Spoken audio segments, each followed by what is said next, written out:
Mayong hapon, yari ang nagapanguna nga balita. Mga positive Ilonggo values nga ginpinta sa overpass, agaw atensyon sa syudad sang Iloilo.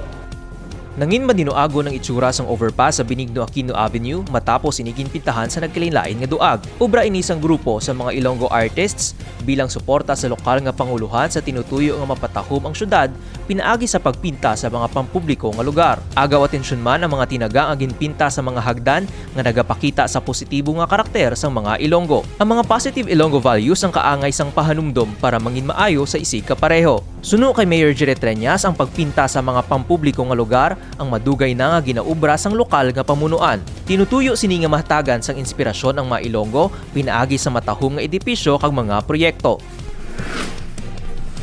Nagbisita naman kay Mayor Jerry Treñas ang mga direktor kag staff sang Studio 360 para ipahibalo ang pag-ubra sang miniseries sa syudad sang Iloilo. Ginabidahan ini sa mga artista nga sa Ian Veneracion kag Andrea Torres nga ipagwa sa Netflix. Bilog nga bulan ang shooting sa pila ka mga natumod nga lugar sa Iloilo City.